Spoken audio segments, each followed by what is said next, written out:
So welcome everyone. Thank you for joining us for NYNHP's monthly iMapInvasives webinar. Today's topic for July is identifying and filling data gaps in iMapInvasives. I'll be one of the speakers, Mitchell O'Neill with the New York Natural Heritage Program, and we're also very fortunate to have Matt Brinka, the invasive species biologist for the Office of Parks, Recreation, and Historic Preservation, and Madeline Maitino, who's a recent ESF graduate who's doing an internship with iMap this summer. And so that's who we are. It would be great to hear more about you all, so please introduce yourselves in the chat box with your name. If you're part of an organization, you can put that in. If you're a volunteer, that's great too. And have you used iMap before, particularly the mobile app? So I mentioned that I'm with the New York Natural Heritage Program. Our mission is to facilitate biodiversity conservation by providing information and expertise on rare species and natural ecosystems so that resource managers and other conservation partners can use that information to conserve biodiversity. So we do a lot of rare species work, but since invasive species pose such a threat to rare species and native ecosystems, we also have an invasive species database program within NYNHP. So we work on administering iMapInvasives for New York and a couple of other projects. And one housekeeping thing to mention, I'll ask that you all stay muted for the presentation. There will be an opportunity for questions at the end if you want to ask them aloud.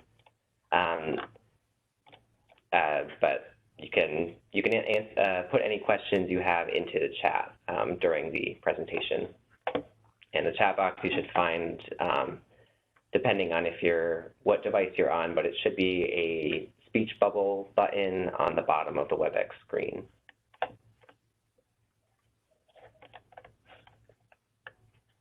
All right, so this is what we'll be talking about today. So, what are data gaps in iMapInvasives and why do they matter? And then we'll be talking about how can we fill data gaps, and essentially it's by reporting presence and not detected records for underreported species or in areas that have less data than other areas. And I'll be talking about that as well as Matt Brinka with Parks and our intern, Madeline. And at the bottom, you'll see the names of some species that Matt's going to teach you about during his section. So for anyone who's new to iMap, it's the centralized invasive species database. It's in New York State, at least. It's used to support PRISM, state agencies, and other partners working on invasive species issues. You can view species distributions and reports, and you can set up alerts for species that you're interested in, and you can track control efforts and results. It's used in a couple of jurisdictions across North America, but we'll be talking about New York in particular today. And so where does this data come from? So for a while, these bulk uploads were very important. So we got data sets that were already existing from a bunch of partner organizations, so agencies, PRISMs, et cetera. But nowadays, it's been increasingly important to keep the database up to date, and the most important data source now is data entered by community scientists and professionals on the ground in real time. So invasive species are always expanding their ranges, showing up in new places. So we really appreciate all of our iMap users all across the state who submit data and keep our understanding of invasive species distributions up to date. And so these records are reviewed by a wonderful network of confirmers who verify records based on the pictures submitted usually. So we thank them as well. Just generally, thank you everyone who's involved with iMap. And so now that you know what iMap is, what are data gaps in iMapInvasives? So we could be talking about a couple of things. For example, a part of a species range that is missing in iMapInvasives. For instance, maybe we know that Oriental bittersweet is in every single county across New York State, but maybe there's a county where we don't have a report yet. That would be an example of a data gap. Another example is if we're looking at the range for a particular species, are there parts of the state where we have no data? So if you look at the distribution on the left, this is jumping worm, there are some blank spaces. So is jumping worm not in those areas yet, or do we just not know if it's there or not? And it's especially suspicious if it has this sort of patchy distribution. So if the species is kind of all the records are in one area and it's not really expanding beyond that, then maybe that's the true distribution and it hasn't spread beyond that leading edge yet. But for something like jumping worm, you can see that there's like there's dense reports, or not very dense, but somewhat dense reports in this lower Hudson region.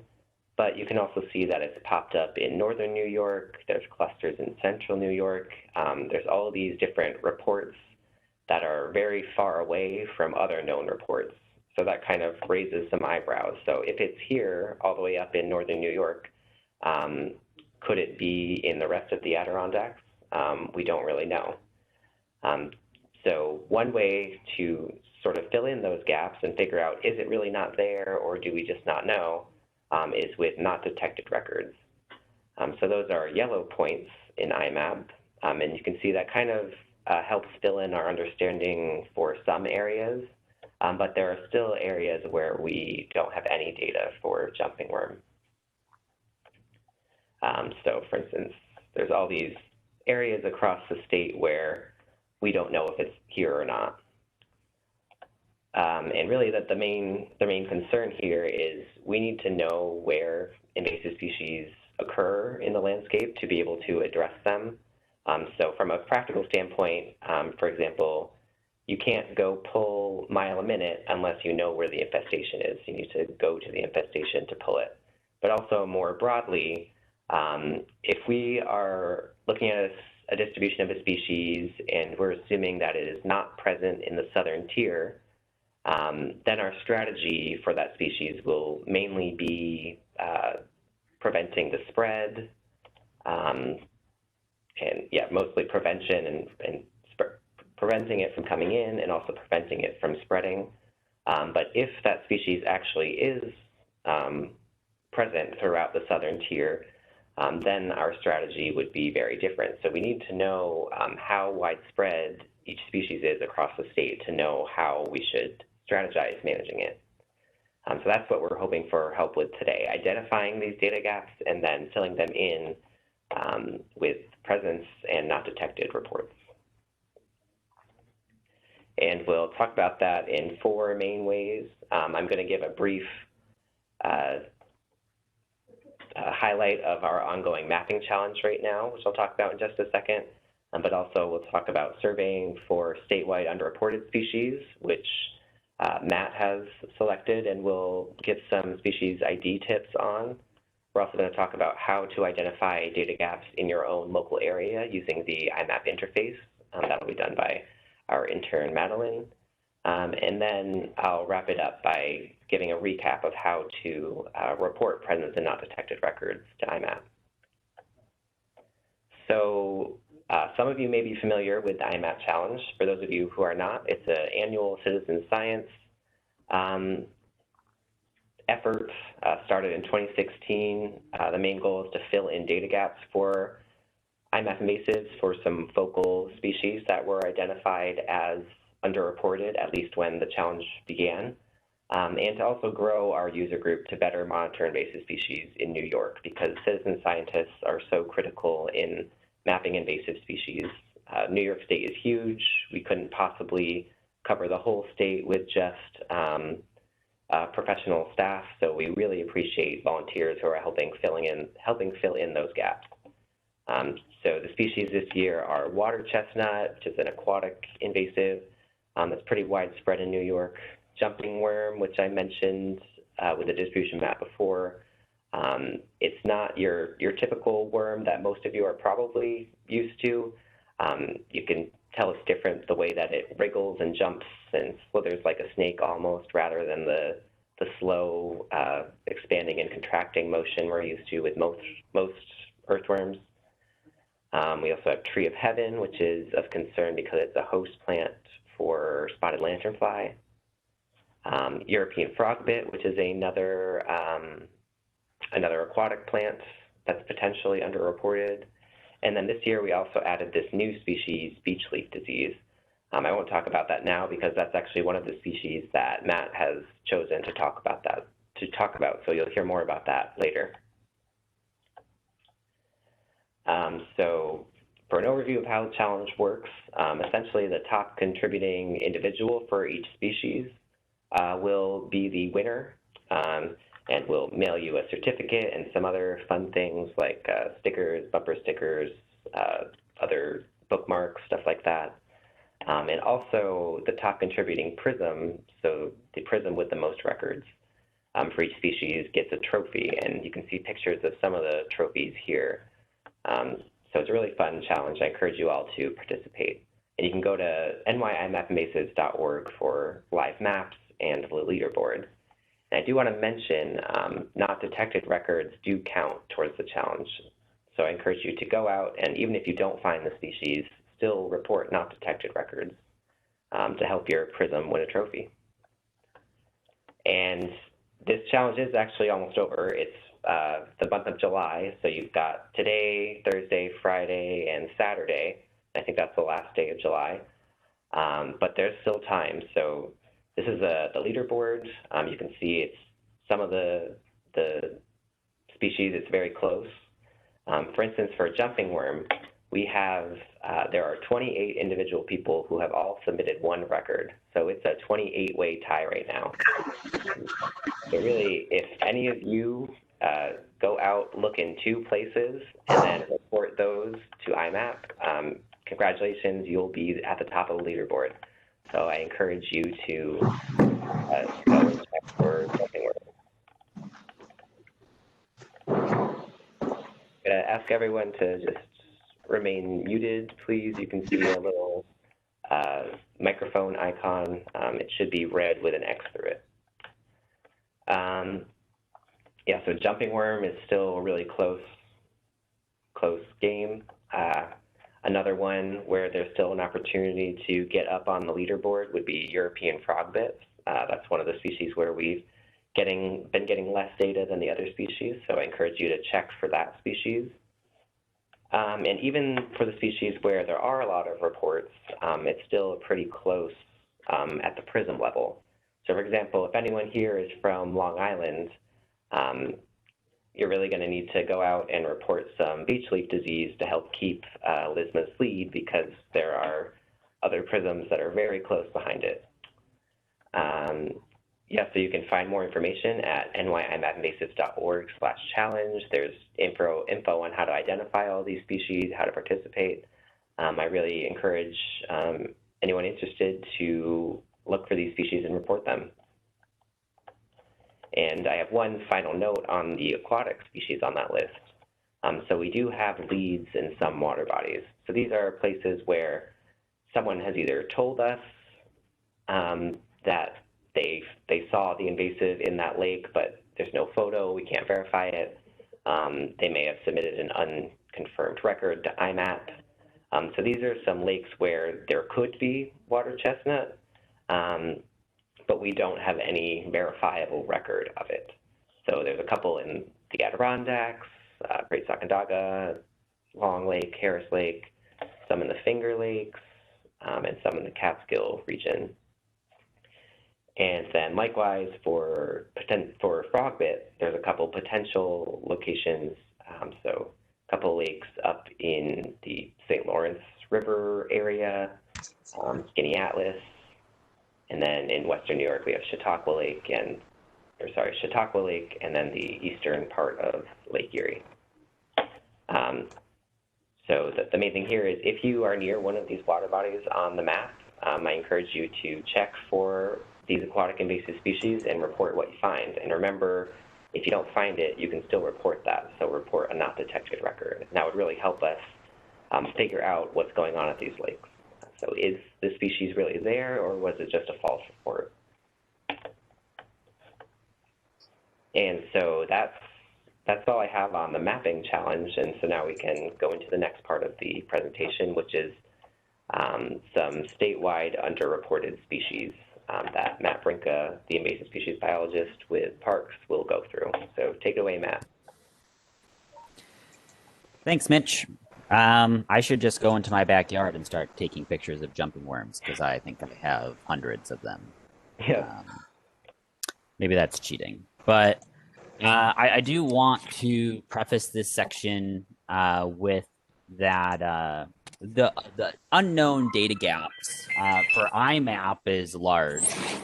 And I don't know, Mitch, if that's you that you need to meet yourself with or not, but the important thing is the unknown data gaps is scalable. So what I mean by this is we as land managers or as part of the public, invasive species really know no boundaries. So what might be on a porcelain berry, which might be on a private property, may be adjacent to a state park that has a rare species, or may be adjacent to a state forest. And knowing data gaps on a macro and micro scale is extremely important. And that should only be fueled through also communication. And it's so important to understand where these populations are because a population that might be at your home could be impacting a rare species and you just might not know about it. So having that open conversation, providing information to through iMap and as land managers, having conversations with prisms and DEC and other managers of larger areas of land, it really helps close those gaps on both a micro and macro scale. So I'm gonna take over. I should be able to click. Oh, there we go. Okay. So I first want to start and talk about beech leaf disease. And this is kind of the great unknown for us at the moment because we really didn't know what beech leaf disease was until, well, I think it was 2020, the year where everything went crazy. So beech leaf disease was this set of symptoms that were showing up on beech trees, started in Cleveland, and I have a range map on the next slide. But these distinct characteristics of almost like the striping, zebra stripes, these intervene stripes on beech trees. And as time went on, they noticed these symptoms shifting to more leathery, warping leaves that eventually the leaves would drop off early and prematurely, never grow back. Sometimes the leaves would never show period and never leaf out over time. And as these symptoms move from, or not move, but as the symptoms went from year to year, a tree might start with like 1 or 2 leaves showing these stripes. And then all of a sudden, half the tree would show the stripes the next year, and half the tree would be losing its leaves. And then the next year, the entire tree would be losing all of its leaves. And you would have these mass defoliation events. And those defoliation events are starting right now, actually. You can go out into areas where beech leaf disease is, and you can see beech trees, especially in like the lower Hudson Valley, that have no leaves on them. And this is scary. We finally learned that it's from a nematode. And the origin is still a little bit unclear. We do know that it causes these symptoms. We do know that the nematode needs water to move, but it can survive extreme droughts. And what it does is it will hang out at the base of a bud through the winter and move into the bud once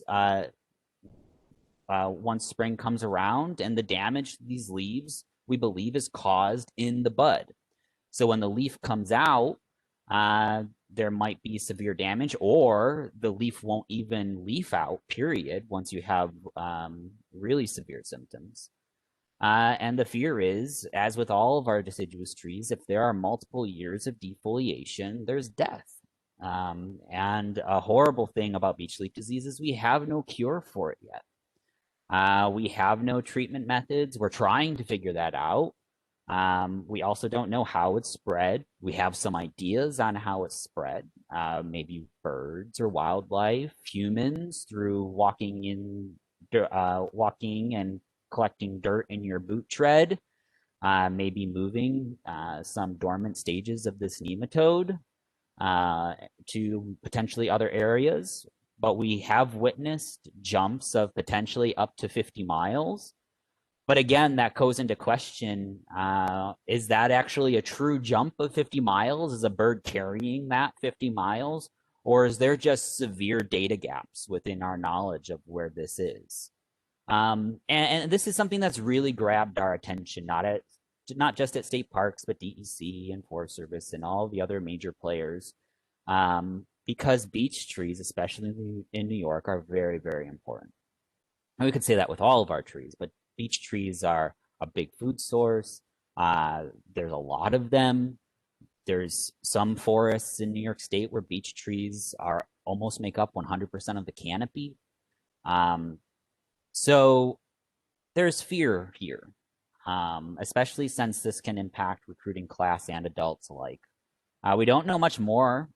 This has only been around since 2012. We're hoping that there's resistances.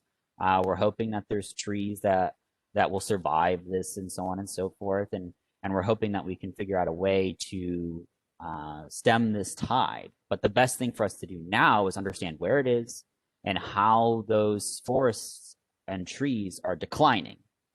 And hopefully we can figure out what to do from there.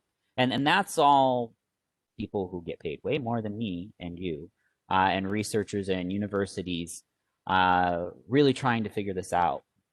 We're doing some trials ourselves through selective pruning and so on and so forth to see if we can stem the infestation within individual trees. But there's more to that.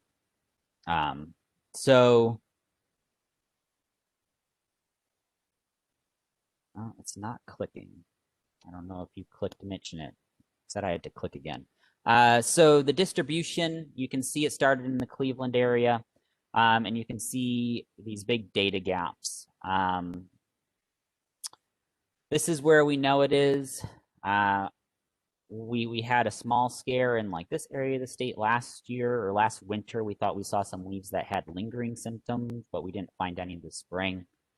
But every time I step into a beech forest, I'm looking, and every time I'm afraid of what I might find.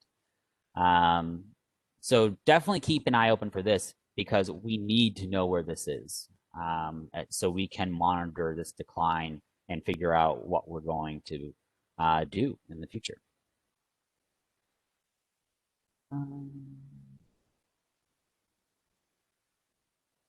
Mile a minute. So mile a minute is, man, it's such a cool plant.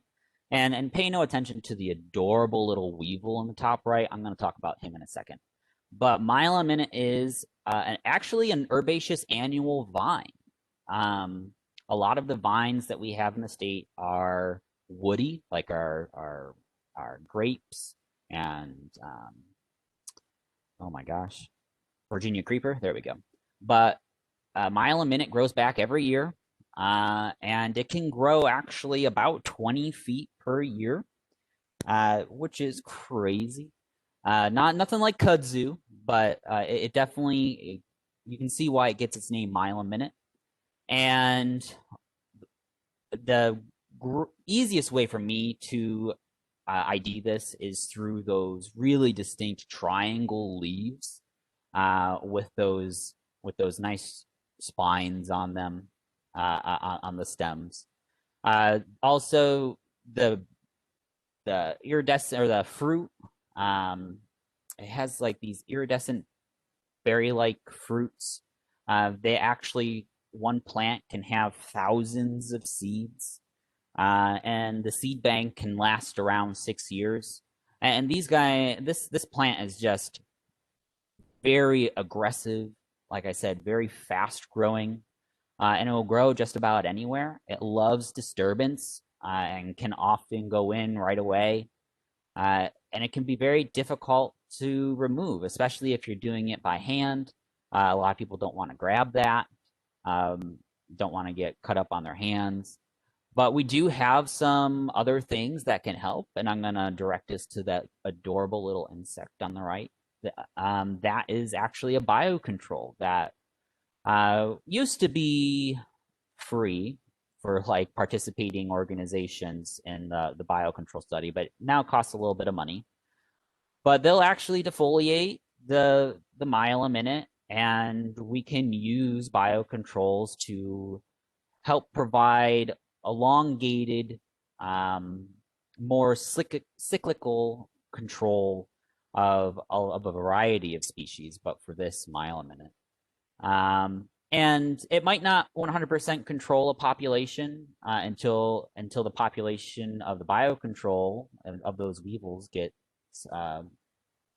to a high carrying capacity.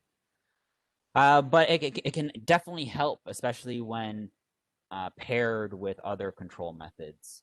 If you have a site that has high biocontrol numbers, you can do manual control elsewhere or move biocontrol to other locations to help keep this population at bay. So myelin too is fairly spread out. For the rest of the species, I do have the distribution across the United States so we can kind of see it. So you can see that this is mostly an Eastern Seaboard problem. But you can see these large data gaps in here. And I feel like it keeps on popping up more and more. I field phone calls quite a bit about how, oh, we have myelin in another 2 locations in this park, and so on and so forth. But you can see here all the way up in Plattsburgh. I mean, that's a big jump. Who knows how that got up there? Is it all the way moving through the Adirondacks, or was it brought in via seed or topsoil or something along those lines? So having detection or not detected would be very helpful to understand that distribution.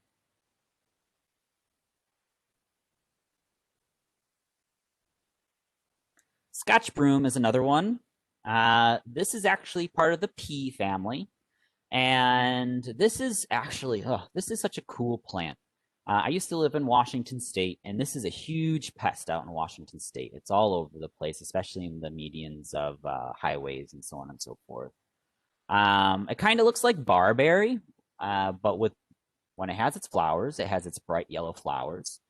But because it has the angled kind of drooping stems. But some cool things about this plant, the stems have photosynthetic tissue, so even if it's deleaved, its stems can still go through photosynthesis. It also hosts nitrogen fixing bacteria. Same with almost all of our pea family plants. And this allows it to move into highly degraded ecosystems with ease. So it likes sandy soils, it likes full sun, it likes those harsh environments. It can be found elsewhere as well, but those nitrogen fixing bacteria will help the plant grow and provide nutrients. So it can invade even some areas where other invasives would most likely not like to be. So that actually causes a lot of concern. And it has those bright white or bright yellow flowers. It has really small leaves that are kind of, they go in sets of 3. I believe it's sets of 3 around the leaf axil or around the stem. And the pods themselves can be brownish to black. And they will actually, on a plant, those pods will burst and release their seeds. And there can be thousands of seeds per plant. And the frustrating part, I'll say, is like with myelin the seed bank was only about 6 years. With Scotch broom, it can be 60 years. So if we have a nice healthy population that goes to seed every year, that's going to be a hard population to control over time. So a huge thing about Scotch broom is prevention, and that's with any invasive species, prevention. And I'm speaking to the choir on that, and finding it when it's early. And there's this awesome program. If you haven't heard of it yet, the New York, New Jersey Trail Conference and Lower Hudson Prism do detection dogs. They have two dogs, Dee and Fagin, and they're actually trained to be able to smell this out even when it's very, very small. And we've partnered with them with some projects in Harriman State Park. And what we'll do is we've sent staff through to pull all the Scotch broom that we might have, and then we'll send the dogs through, and they'll find like 100 plants like that might be only a couple leaves buried in tall grass that we would have never found. And that's just a cool story about using unique methods for finding low density populations to help keep a species like Scotch broom in check. But you can see this one has a lot of data gaps. I believe this one in Western New York is fairly new, either this year or last year. I don't remember. But that doesn't bode well, especially since this plant loves to grow along highway systems. We have a nice highway system, as we know, that cuts right across New York. So it'll be interesting to keep an eye on this one. Hopefully it doesn't turn into another Phragmites-esque problem where it can just utilize those transportation corridors. And it'll be good for us to actually figure out where this is and keep an eye out for it early detection wise so we can hop on it once we find it. Porcelain berry is a hard one because it looks a lot like our native grape species. Often it will have these deeply lobed leaves, but sometimes it doesn't. You can see over on the top left-hand picture, you can see it doesn't have those deeply lobed leaves. It actually looks like a riverbank grape a little bit.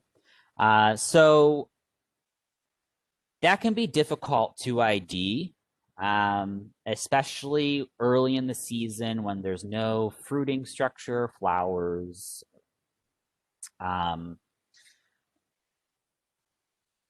It acts like any typical woody climbing vine. It will grow off of its old growth from previous years. It has tendrils that will cling on supporting structures to help it climb other plants, including itself. It has these kind of inconspicuous little green flowers that can sometimes be confused with like underripe grapes if you really don't have a good eye for them. But the fruit is where this really shines. These berries they can be deep purple to violet to turquoise, and they're just very beautiful, the fruit. Also, problem is birds like them. So birds can come in and feed and then transport the seeds elsewhere after they they poop, basically. Will poop out the seeds. But this vine does drastically, again, like man-made and disturbed habitats, especially along the edges of forests. You see this a lot on the edges of highways and other disturbed areas, especially like on Long Island in New York City. But it will grow anywhere if you give it the chance. There is some ways that you can help, especially if you have the leaves that are not showing the lobe structures to differentiate this with our native grapes. The pith is white, and the bark does not like readily peel or shred, yes, peel or shred. So where you look at American grape, you kind of see it looks almost like a really small shagbark hickory or something like that. The bark is actively pulling up and peeling, and it looks like a shaggy bark, where this is more of a little bit more tight and doesn't have that peeling.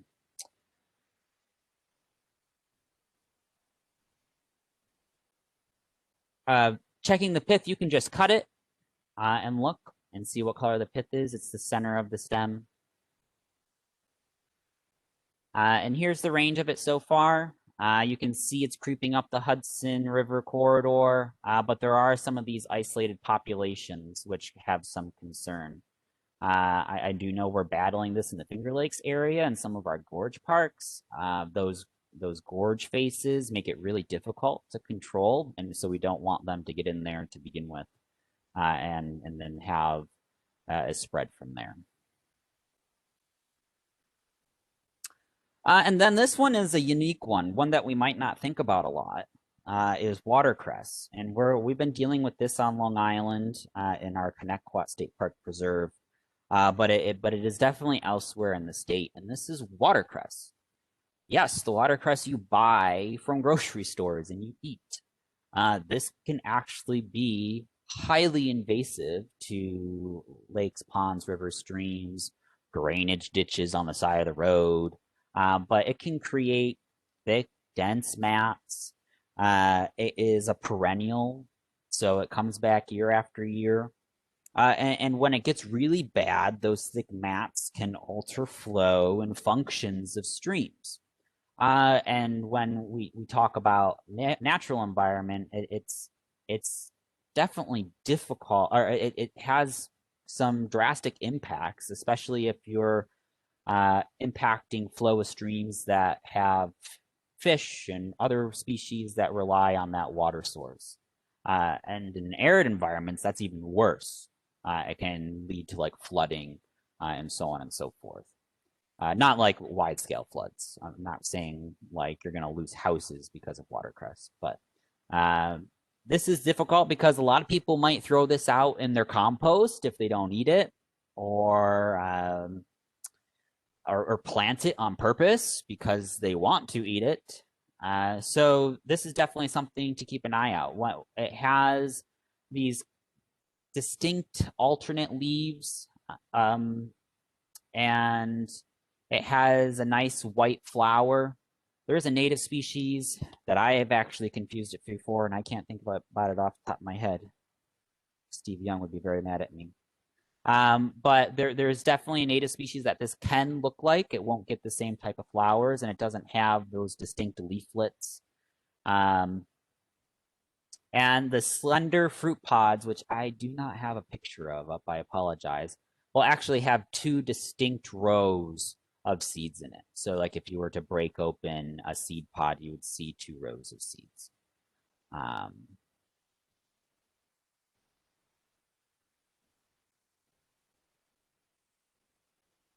Definitely take some time to go on to the next slide. There we go.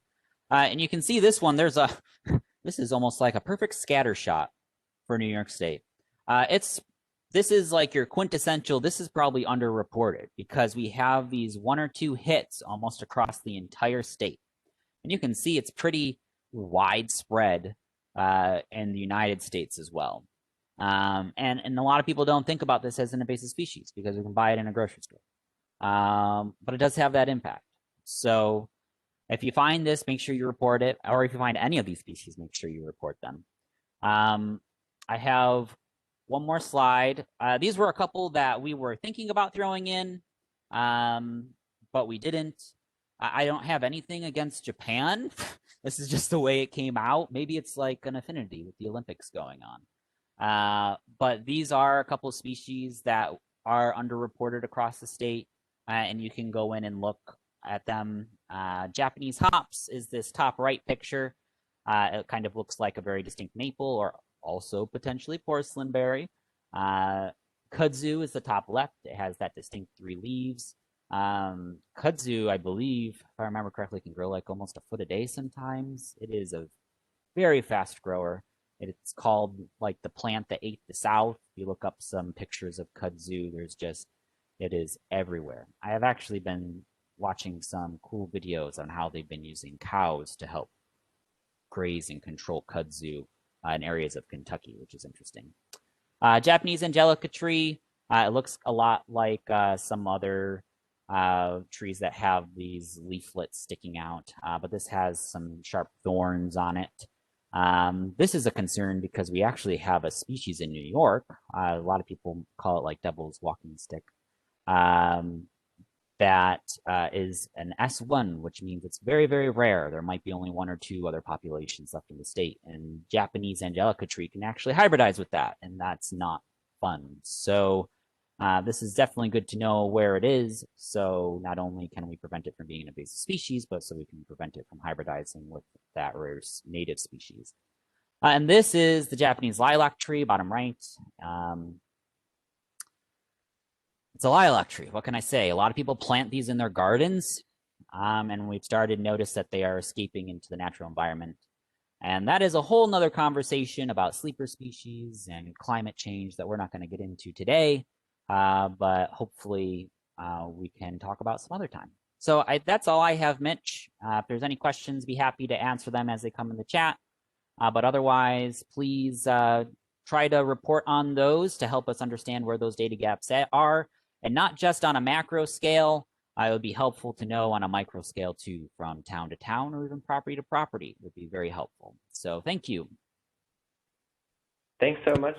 Thanks so much, Matt. Those are some really interesting species. I'm glad we all got to learn how to look for those, especially watercress. Yeah, that does seem like it could be pretty much everywhere. And to go off of your point about scale, so those are some species that we're thinking are underreported statewide, but it's also important to identify data gaps at your own local scale. And so we're going to use the example of your own county. So in a second, Madeline Maitino is going to show you how you can use the iMapInvasives online interface to view species distribution and see what's approaching your region. So give us just 1 second to switch the screen.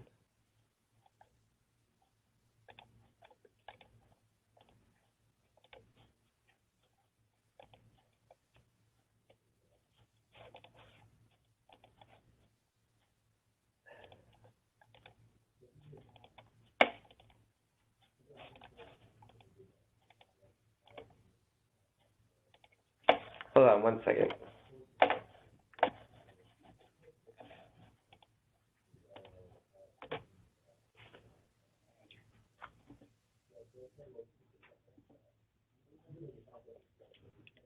All right.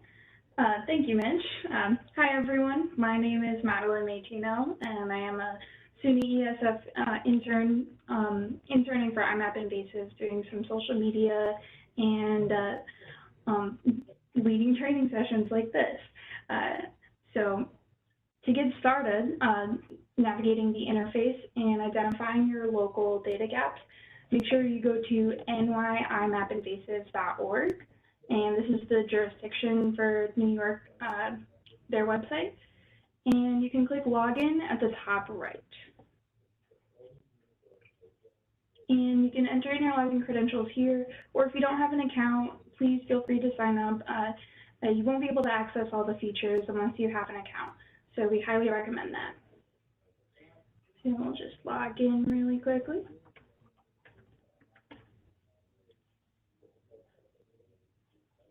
All right, and when you get to the map, you should see the extent of North America with hexes filled with orange circles.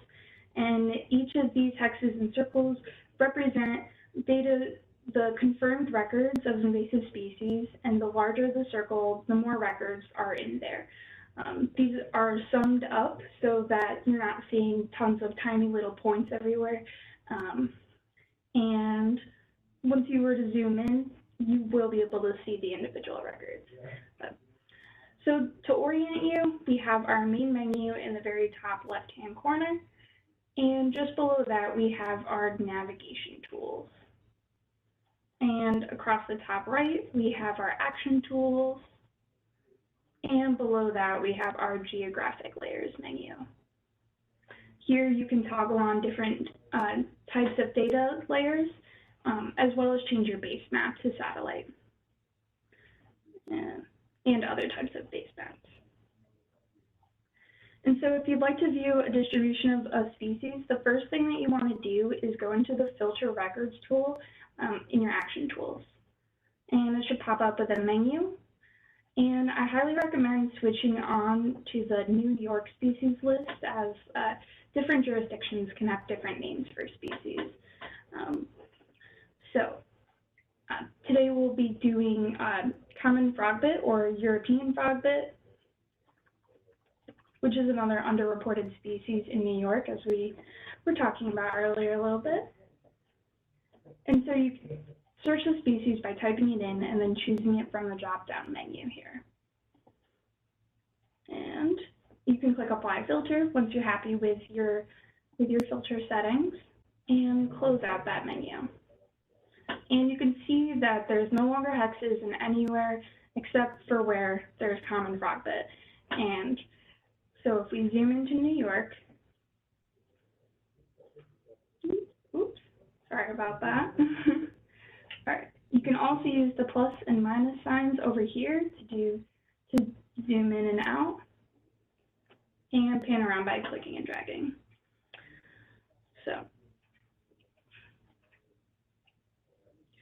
So now you're viewing the distribution across New York. There's a little bit outside. You can see that there's areas with no hexes. Does that mean that the data is not there? Is the species not there? We're not really sure. So we can find out some answers to this question by going into our geographic layers menu and clicking on layers on off, and find the not detected species and turn this on. You can see the yellow points start to pop up, and so we see that there is a lot of not detected records in the Adirondacks.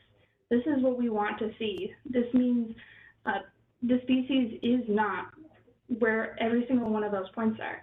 But down here, like in the Catskills, and over here in southern New York, in central New York, sorry, there is no not detected records, there's no hexes, so these are data gaps. We're not sure if they're here or not, and this is why it's very important to have, for everyone to contribute to the database reporting these species, protecting rare species, protecting our natural ecosystems. And so now you can really see where the invasive is, where it's not, and where we don't know. And so a really useful tool for finding data gaps easily in a particular area is to generate an approaching area report. So go into your action tools and find the export and report tool, which will pop up with a menu, and switch this right here from export to report. So you can choose your type of report, and in this case we'll be doing approaching region, but there's also area treated, infested area, and species list reports. So we'll click on that, and it'll pop up with some options. So you can go ahead and give your report a name. So I'll just do example approaching report, and you can move this menu around so you can actually see the map. And so we're going to do Schenectady area. So we want to zoom in here. So when you click on define or select boundary area to define your area of interest, you can do it manually by clicking on the map, but it'll be much more helpful to use the existing geography. So when you click that, and it'll have a drop-down menu, you can choose the type of boundary you would like. In this case, we are going to go with county or district, and the boundary lines will pop up for that. So you can click on the county you would like. And this is Schenectady County. If you're not happy, you can redraw. You can also add a buffer, or you can edit it. And once you're happy, you click next. This use current filter option would use the current filter species. So right now I have a common frogbit on there, and so it would only show common frogbit if I were to leave that on. And we want all the species in this report. The approaching area reports are whatever species that they're not reported inside of this area, but they do exist within a certain defined distance from that area. So let's try miles for this one, and we'll do 10 miles, and make sure that use current filter is turned off so that it'll generate all the species in the area. And once you're happy with all of your details, you can click Run Report, and this might take a little bit. So I actually have another tab open with the finished report, and it'll look something like that, or it will look like this. And so you can see all these species here are species that are not found in Schenectady County, but are found within 10 miles from it. So species like balsam willia delgid and European frogbit. These are species that you might, if you know that it's in that area, you might want to make a record so that we have the data and filling in that data gap. It's also helpful for knowing what to look out for and handle the situation when there's a small amount of species, taking preventative measures.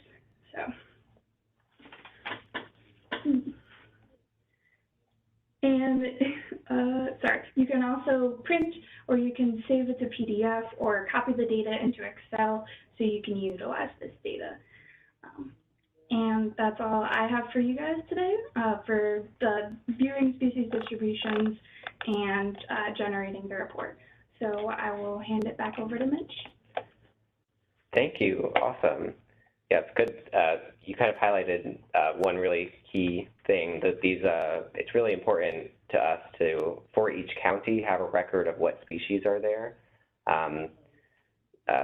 So yeah, like if there's a species that you know it's in your county, but it's not reported in your county, that's a really high priority thing to get into iMap. So I'll just pull up my presentation again. And I did see a question about it. One person submitted a record, and it was the first, they got an alert that it was the first one in the county/district. The reason you see the /district is because that iMap's used beyond New York. So in New York State, we have counties. In other areas, particularly in Canada, they might use districts instead of counties. So that's why you might see district/county within iMap. In New York, it just means county. And yeah, so we've learned about some species that are underreported, really good to look out for, and also how to identify data gaps on your own as well. And so what you do with all of this information is you should report presence and not detected records for those key species in iMapInvasives. So there's a couple of different ways to report. I'm not going to do a full demo on them today, but I will show you where to go. So you can enter records online. One person mentioned that they have an observation from a while ago. For those old observations, it's often easiest to go online and enter that in because you can put in the date and the location. But there's also the mobile app is really the tool that is useful to most people because you can use that even if you have no internet connection. So you can set it up at home when you have internet connection, but then you can go out into a remote trail and you can report records really quickly from your smartphone, which is really convenient. And for anyone who wants to report really advanced data, so polygons, treatments, that sort of stuff, you'll have to do that either online, but if you're doing that in the field, you want to be able to do it without internet, you can do that with our Survey 123 form. And you can find information on our tools at this location, so nyimappinvasives.org/report-an-invasive.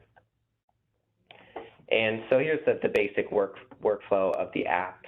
You set up the account, you input your IMAP information, and once you hit Retrieve IMAP Lists, you are all good to go.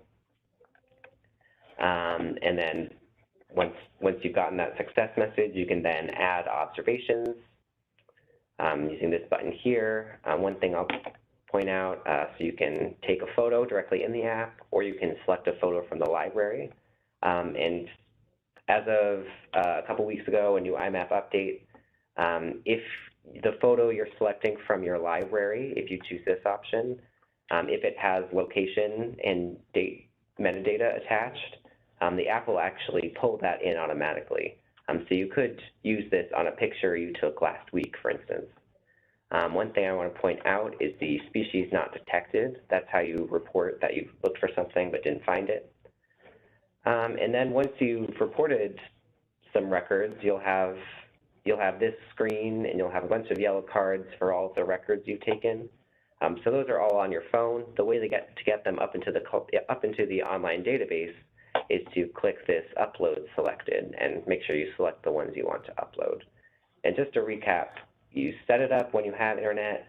You can use it whether or not you have internet. You could be out in the field with no connection, but you do have to get back into connectivity and upload those records to the online database. And I just want to make a final note on that good photos are really essential. So blurry and far off pictures are much harder for our confirmers to use to confirm records than these sort of close-up, clear pictures that show an identifying feature of the plant. And it's often helpful to put your hand in there for some scale or a piece of paper to help the camera focus. Just try to get a nice, good picture. And since I went through that very surface level, if you need more guidance, you can go to our website, iMapInvasives.org. So in our training tab, we have a bunch of self-guided training resources, so PDFs that you can use to guide you through. We also have a YouTube channel, which has a lot of useful resources. So for example, right now there's the iMap challenge playlist where you can learn about all the different challenge species. There's our Getting Started playlist. And we have some selected monthly webinars from the past year or so. So for example, we had one last year where it was underreported species with the New York Natural Heritage Program state botanist, Steve Young. One of the species he covered, for example, was Japanese angelica tree, which is that one that Matt talked about that hybridizes with one of our rare species. So if you want to learn more about that, that's one place you can go. Steve gives really great overviews of how to identify species. And for more information on species, we encourage you to go to the resources page on our website. So this links to all of the PRISMs pages. They have a lot of great resources on species. And we also have a link to some training modules you can use, identification videos for tips, and some of our favorite identification guides that might help you identify species. And I also should mention, we do have an inbox that you can email. So if you need help on something specific and you're stuck, you can always feel free to email me at this iMapInvasives@dec.ny.gov, and we'll help you as best as we can. And one final note I want to mention, we talked a lot about these more emerging species or species that aren't quite on everyone's radar yet. I do want to note that widespread species often have data gaps too.